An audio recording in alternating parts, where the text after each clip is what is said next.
seguridad sa enerhiya. Abay, isa daw sa pangunahing misyon sa pagtungo ng Pangulong Bongbong Marcos sa Japan. Abay, gagamit na ba tayo ng nuclear power? Ayan.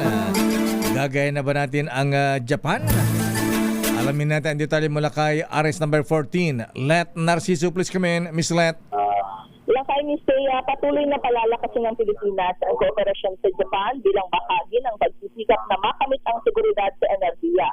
Kaya naman pangunahin ito sa pakay ni Pangulong Ferdinand Marcos Jr. sa kanyang biyahe sa Japan sa susunod na linggo. Sa panayan ng Japanese media, sinabi ng Pangulo na aktibo ang Japan ngayon sa pagtugon sa usapin sa supply ng enerhiya. Sa katunayan, tumutulong anya ito sa bansa sa paghahanap ng iba't ibang solusyon para sa supply ng ibang uri ng fuel. Binanggit ito ni Pangulong Marcos matapos matalakay sa nakaraang ASEAN Summit sa Cebu ang mga hakbang para sa matatag na supply ng kuryente at langis, kabilang ang pagkakaroon ng oil reserve at common grid para sa ASEAN member countries.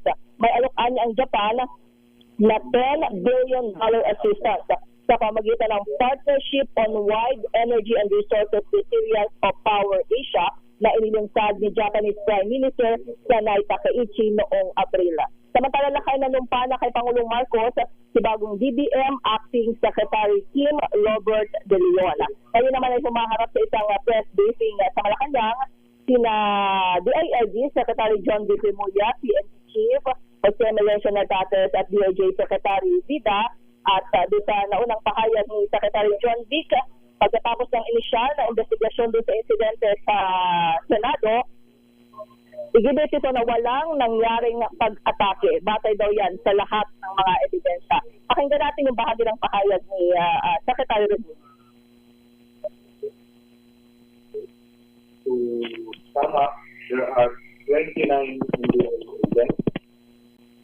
Babalik ako lakay para sa iba pang detalye. Anong sabi ni Secretary John Vic? Malapit na bang mahuli si Bato, si Atong Ang at saka si Bantag? Dami naman sa listahan. Maya-maya lakay, maya-maya abangan natin kung yung iba pang detalye niya. Ayan, Ongoing pa kasi yung press briefing lakay. Okay, so abangan natin yan. Malapit na, ha? Lakay at Miss Seiya. Okay, maraming salamat, Miss Let.